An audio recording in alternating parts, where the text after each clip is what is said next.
आप सभी को जय श्री कृष्णा, राधे राधे। कार्तिक मास की बहुत बहुत मंगल शुभकामना। आपके ऊपर भगवान की कृपा सदैव बनी रहे, यही कामना करते हैं। तो ये सत्य लीला कथा मेरे साथ शेयर की है रचना जी यूपी से। रचना जी के साथ कुछ साल पहले कार्तिक के महीने में ही कुछ ऐसी घटना घटी थी, कुछ ऐसे लड्डू गोपाल के संकेत मिले थे जो कि हम सबको सुनना चाहिए, क्योंकि कार्तिक का जो महीना है वो बहुत ही पवित्र और पावनकारी होता है। अगर हम सिर्फ कार्तिक के महीने में कुछ नियम कर लें, कुछ पुण्य धर्म कर लें, तो इससे हमें कई गुना फल की प्राप्ति होती है। और कार्तिक का महीना हमारे कन्हैया को, हमारे लड्डू गोपाल भगवान विष्णु को बहुत ही प्रिय है। भगवान कहते हैं, गीता में भगवान ने कहा है कि मास में, महीनों में मैं कार्तिक हूँ। तो कार्तिक महीना उनको बहुत ही ज़्यादा प्रिय है। और कार्तिक को दामोदर मास भी कहा जाता है, क्योंकि इसी टाइम पे जो कन्हैया थे हमारे, वो बड़ी ऐसी लीला, नटखट लीला करते थे, जिसकी वजह से माता यशोदा उनको बांध देती थी रस्सी में, और इसी वजह से उनको दामोदर कहा गया है। दामोदर मास भी कहा गया है। इसी महीने में उन्होंने ये लीला की थी। तो अब आते हैं मेन टॉपिक पे, सत्य लीला कथा पे, कि जिससे कि आपसे भी ये गलती ना हो कभी। तो सीमा जी बताती हैं कि सीमा जी व्रत करती, नियम ली थी, मतलब उसी साल ही ये इन्होंने सोचा कि मैं भी कार्तिक का महीना व्रत कर लेती हूँ। मतलब जो सुबह का स्नान है और जो भी उस महीने में नियम, क्योंकि कार्तिक के महीने में ना नियम भी बहुत होते हैं, और संकल्प लेकर ही हमें कार्तिक का व्रत कर, कोई भी व्रत हो, आप जब तक आप संकल्प नहीं लेंगे तब तक आपका वो व्रत पूरा नहीं होता है। तो आप कभी भी, चाहे वो कार्तिक का महीना हो, किसी भी व्रत को अगर आप करते हैं तो संकल्प जरूर लिया करिए भगवान के सामने, तभी आपका व्रत जो है वो पूर्ण होता है। तो ये जो सीमा जी हैं, इन्होंने भी संकल्प लिया था कि मैं भी कार्तिक का महीना व्रत करूंगी। भगवान जी आपका, आप, और जब भी आप व्रत के लिए संकल्प लेना, तो भगवान के ऊपर भगवान को ये कह के कहें कि भगवान जी आज मैं कार्तिक का जो भी व्रत कर रही हूँ, उस वो व्रत आप मेरा पूरा करना और अपनी कृपा बनाए रखना, और कृपा करना कि मेरा ये जो व्रत है वो बहुत अच्छे से पूरा हो, कोई विघ्न ना आए। जब हम भगवान के ऊपर ऐसे सौंप देते हैं ना उनको कोई चीज़, तो वो जिम्मेदारी फिर उनकी हो जाती है। लेकिन क्या गलती हुई थी कि ये जो सीमा जी हैं, ये संकल्प नहीं ली थी, क्योंकि अभी इनको ये जानकारी भी नहीं थी। देखो, जब हम भगवान की भक्ति में से जुड़ते हैं, भगवान की तरफ जाते हैं, भगवान के शरण में जाते हैं ना, तो अगर हमसे कोई गलती होती भी है तो भगवान किसी न किसी माध्यम से हम तक वो जानकारी पहुंचाते हैं। इनसे गलती तो हो रही थी, लेकिन भगवान बड़े दयालु हैं हमारे, बहुत कृपा करते हैं। वो हमारी जाने अनजाने की हुई गलतियों को माफ़ करते हैं और हम तक वो जानकारी पहुंचा देते हैं। ऐसे ही हुआ, ऐसे ही कृपा हुई थी इनके ऊपर। लेकिन इससे पहले क्या हुआ था कि ये जो सीमा जी हैं, इन्होंने संकल्प नहीं लिया था कार्तिक महीने नहाने का, और उससे भी बड़ी गलती क्या की थी कि देखो, कार्तिक के महीने में ना जितना महत्व कार्तिक स्नान का है, उतना ही महत्व तुलसी मैया में दीपदान का है, तुलसी मैया की सेवा का है। कार्तिक महीने में तुलसी का जी का भी बहुत ज़्यादा महत्व है। तो ये क्या करती थी, देखो, ये अनजाने में ही गलती हो रही थी। कोई जान के, कोई भी भक्त हो, वो कभी जान के गलती नहीं करता, अनजाने में ही गलती उनसे होती है। तो जो अनजाने में गलती होती है उसकी पूरी जिम्मेदारी हमारे ठाकुर जी ले लेते हैं। वो कहीं ना कहीं हम तक वो जानकारी पहुंचाते हैं, ये उनकी जिम्मेदारी होती है। और अगर हम जान रहे हैं वो चीज़, उसके बाद भी अगर वो गलती करते हैं, फिर तो ठाकुर जी की कोई इसमें वो नहीं है, फिर तो वो तो आपकी ही गलती मानी जाएगी, वो फिर स्वीकारी नहीं जाएगी वो सेवा और वो कृपा उनकी। तो फिर क्या होता है कि सीमा जी व्रत तो शुरू कर दी थी, संकल्प नहीं ली थी भगवान के सामने, और उसमें से गलती ये हो रही थी कि ये सुबह उठती सब कुछ करती, बहुत अच्छे से सेवा कर रही थी, सब कुछ कर रही थी, सुबह उठ के ब्रह्म मुहूर्त में ही उठना, तुलसी मैया की सेवा करना। लेकिन एक गलती इनसे ये हो गई कि जब ये सुबह सुबह, देखो कार्तिक महीने से ना हल्की हल्की ठंड शुरू हो जाती है, और कार्तिक महीना में कहते हैं कि कार्तिक का स्नान जो होता है वो ठंडे पानी से ही स्नान होता है, उसमें गर्म पानी यूज़ नहीं करते। गर्म पानी कर ऐसा नहीं है कि आप मतलब बीमार है, कुछ ऐसा है और आप यूज परिस्थिति देख के आप काम करिए, क्योंकि जब शरीर स्वस्थ रहेगा तभी तो आप पूरा महीना स्नान कर पाएंगे, पूरे महीने सेवा कर पाएंगे। अगर शरीर ही स्वस्थ नहीं रहेगा तो फिर कैसी सेवा हो पाएगी। तो अपने शरीर के हिसाब से भी आप कर सकते हैं। अगर आपको ठंडा पानी बहुत ज़्यादा लग रहा है, गर्म पानी यूज़ भी करना है, तो आप इतना मिला लीजिए कि शरीर में वो तपन ना दे, गर्म भी ना लगे और ठंडा भी ना लगे। नॉर्मल कर लीजिए, जैसे नदियों का पानी होता है, जैसे कुएं का पानी होता है, नल का पानी होता है, इतना कर लीजिए।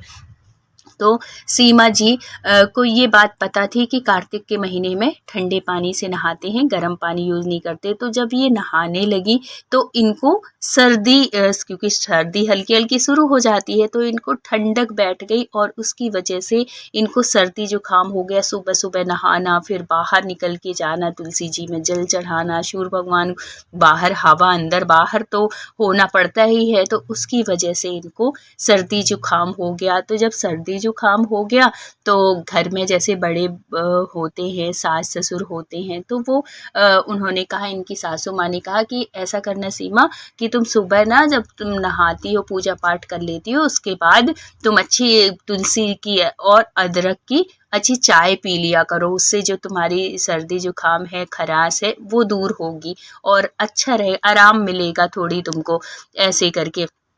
ये बात उनको नहीं पता थी सीमा जी को, और हो सकता है इसकी जानकारी उनको भी ना रही हो, तभी तो क्या हुआ कि ये वो करने लगी कि मम्मी जी ने बोला है ठीक है, और इनको तुलसी की और अदरक की चाय पीने से आराम भी लगा। और तुलसी तो गुणों का भंडार है, तुलसी। और अगर आप तुलसी की चाय पीते भी है ना, तो आप वही घर में हमेशा 2 से 3 तुलसी जरूर रखिए। एक तुलसी तो सिर्फ भगवान की पूजा के लिए, आराधना के लिए रखिए, तुलसी मैया की सेवा के लिए रखिए, और भगवान के लड्डू गोपाल के लिए रखिए, ऐसे करिए। और एक तुलसी आप अपने औषधि के रूप में रख लीजिए, कि जैसे आपको चाय बनाना है, काढ़े में डालना है, किसी में भी एक औषधि के रूप में रख लीजिए। लेकिन जिसकी आप सेवा कर रहे हैं, जो भगवान की सेवा में आ रही हैं, उस तुलसी का उपयोग आप चाय में ना करिए, क्योंकि कन्हैया जी को तुलसी बहुत प्रिय है। और अगर हम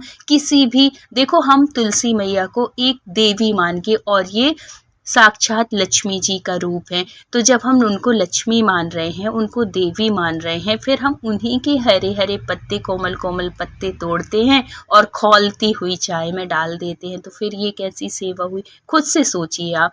तो ये बात हमेशा ध्यान रखिए कि आप घर में 2 पौधे ज़रूर लगाइए, एक आप अलग से लगा लीजिए औषधि के रूप में, और एक सेवा के उसमें। तो जो सेवा के लिए रखे हैं उसका यूज़ चाय में मत करिए। फिर इनसे क्या होता है, एक तो ये गलती हो रही थी जो कि बहुत बड़ा पाप है, और कार्तिक में तो बहुत ही ज़्यादा महत्व है। कार्तिक का महीना अगर आप व्रत कर रहे हैं तो आपको तुलसी का सेवन करना ही नहीं है। कहते भी हैं कि अगर आप व्रत कर रहे हैं और दूसरे दिन, क्योंकि पारण तो दूसरे दिन ही होता है, तो अगर आपके कुछ वैसा खाने के लिए, भोग के लिए नहीं है, तो आप मुंह में एक तुलसी का पत्र भी डाल के, और अगर आप उसको निगल लेते हैं, जल पी लेते हैं उसके बाद, तो वो भी आपका पारण माना जाता है। तो आप तो फिर पूरे महीने के लिए व्रत कर रहे हो, तो फिर अगर आप तुलसी का सेवन करेंगे तो फिर तो आपका पारण हो जाएगा। इसलिए कार्तिक में तुलसी का सेवन भी, जो व्रत कर रहे हैं, और वैसे भी कार्तिक में तुलसी का बहुत महत्व है। तो इनसे ये गलती होने लगी थी। तो जब तक ये लड्डू गोपाल की, देखो अनुभूति लड्डू गोपाल कैसे कराते हैं, कैसे उनके तक खबर पहुंचाते हैं। तो अब इनके साथ क्या होने लगे, इनके जो लड्डू गोपाल थे, इनके जो कन्हैया थे ना, ये बहुत लीला करते थे। ये इनको, और ये बहुत कृपा की बात है, जिसके लड्डू गोपाल अगर उनको स्वप्न में दर्शन देते हैं ना, तो ये समझिए आपके लड्डू गोपाल जागृत हैं। आपके लड्डू गोपाल की बहुत कृपा है आपके ऊपर। ऐसे ही कृपा थी सीमा जी के ऊपर। सीमा जी के लड्डू गोपाल उनको किसी ना किसी रूप में, उनको स्वप्न में इतने दर्शन देते थे, इतनी लीलाएं करते थे कि सीमा जी कहती हैं कि मैं तो इंतजार करती थी कि आज मेरे कन्हैया ने कुछ लीला नहीं की, आज मेरे कन्हैया ने कुछ ऐसा किया नहीं, आज मुझे दर्शन नहीं दी। और वो परेशान हो जाती हैं। अगर 2 दिन 4 दिन के अंदर अगर उनकी कोई लीला नहीं होती थी ना, तो वो अपने कन्हैया से कहने लगती थी।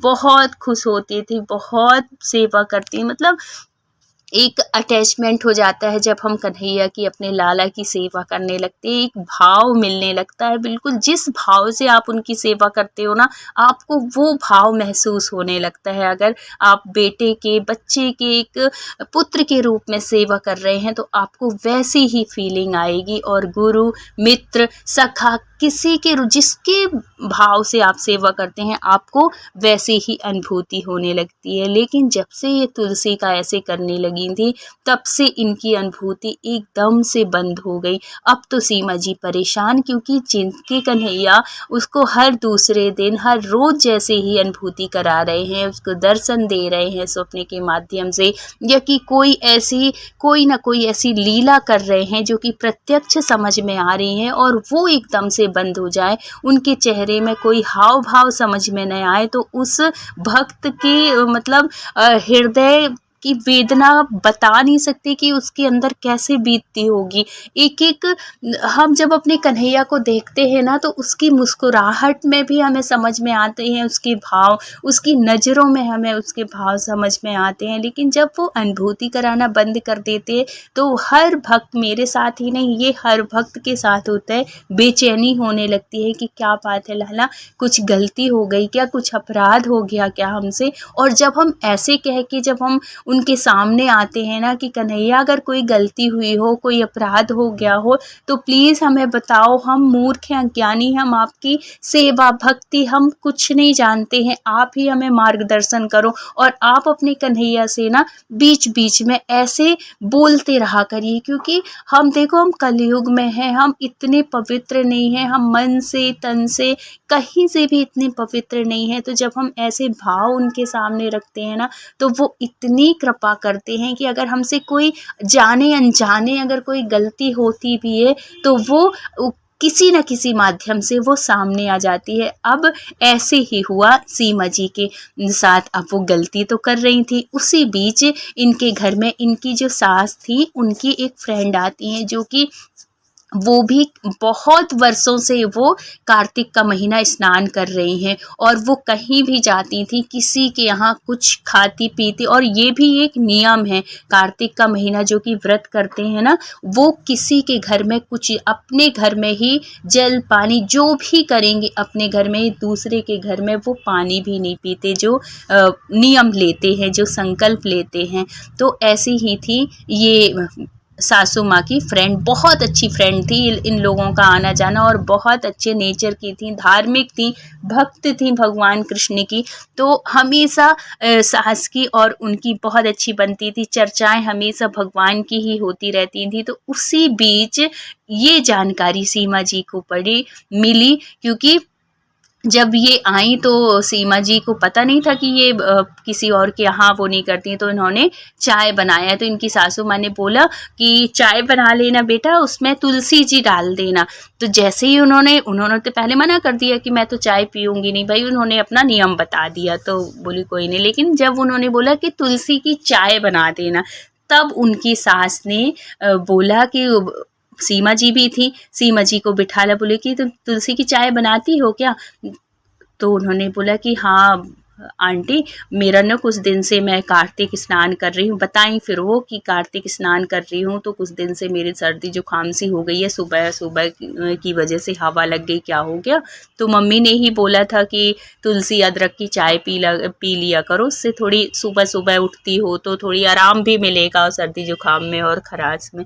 तो वो बोली कि अच्छा, तो बोली कि कौन सी तुलसी, क्योंकि वो समझ गई थी कि क्या पता ये क्या कौन सी तुलसी। और जो भक्त होते हैं ना, अगर उनको कुछ भी जानकारी अपने कन्हैया के बारे में पता है, कुछ भी जानकारी है, तो वो ज़रूर दूसरे भक्त से शेयर करते हैं कि हमारे माध्यम। और ये बात है कि अगर हमारे माध्यम से किसी भक्त का अगर कुछ भला होता है ना, तो हमें भी पुण्य की प्राप्ति होती है। इसीलिए आपके पास जो भी जानकारी है, जो भी, तो आप उसको अपने तक सीमित मत रखिए, आप सबके साथ शेयर करिए, जिससे उसका भी भला होगा और आपको भी पुण्य की प्राप्ति होगी। तो ऐसे ही किया वो आंटी ने। वो आंटी पूछी कि कौन सी तुलसी की चाय बनाती हो, जिसकी सेवा करती हो बेटा। तो बोली कि हाँ आंटी, मेरे पास तो मेरे घर में तो एक ही तुलसी लगी है और वही मैं कुछ पत्ते ले लेती हूँ और बना लेती हूँ चाय। तब वो आंटी समझाती हैं बहुत ही अच्छे से। और ऐसे ही होना चाहिए भक्त को, ये नहीं कि अगर कोई अगर गलती कर रहा है तो उसकी गलती पे आप हंसी उड़ाओ और अपने आप को बहुत महान समझो और उसको छोटा, ऐसा बिल्कुल भी नहीं करना चाहिए। हमेशा कोई जानकारी है, कोई बात है, बहुत अच्छे से सामने वाले को भी समझाना चाहिए। तो वो आंटी जो थी बहुत अच्छे से बताती हैं कि बेटा तुलसी जिसकी सेवा करो, पहली बात तो उस तुलसी का यूज़ नहीं करना चाहिए, वो तुलसी सिर्फ सेवा के लिए और अपने कन्हैया के लिए रखना चाहिए। और हर घर में हमेशा, जो कि मैंने बताया था, 2 पौधे ज़रूर लगाने चाहिए, एक औषधि के लिए, एक भक्ति। फिर जब ये इस तरीके के समझा देती हैं तब उनको अपनी गलती का एहसास होता है और वो बताती हैं कि आंटी मैं तो इतने दिन से ये पाप कर रही थी, कितना गलत कर रही थी, तभी मैं फिर वो सारी बात बताती हैं कि मेरे कन्हैया ऐसे अनुभूति कराते थे और इतने दिनों से मुझे कोई सपना नहीं आ रहा है। मैं बड़ी परेशान हो रही थी, बड़ी बेचैन हो रही थी कि भगवान, हे कन्हैया, हे लड्डू गोपाल, मेरे से ऐसे क्या गलती हो रही है, क्या ऐसी त्रुटि हो रही है जिसकी वजह से आप मुझे अनुभूति नहीं करा रहे हैं। तो ज़रूर आंटी जी, यही कारण था जिसकी वजह से मेरे कन्हैया थोड़ी रुष्ट से लग रहे थे और मुझे अनुभूति नहीं करा रहे थे। फिर वो बहुत बहुत धन्यवाद देती हैं वो आंटी को और आके अपने कन्हैया से माफ़ी मांगती हैं कि कन्हैया आज के बाद मैं ये गलती नहीं करूँगी। बहुत बहुत धन्यवाद आपका, जो कि आप आंटी के माध्यम से मुझ तक ये जानकारी पहुँचाए। तो अगर ये जानकारी आप तक भी पहुँच रही है तो आप भी अपने कन्हैया को बहुत बहुत धन्यवाद दीजिए। और वीडियो अच्छा लगा हो तो please like, share and subscribe करिएगा। मिलते हैं किसी नेक्स्ट वीडियो के साथ। राधे राधे।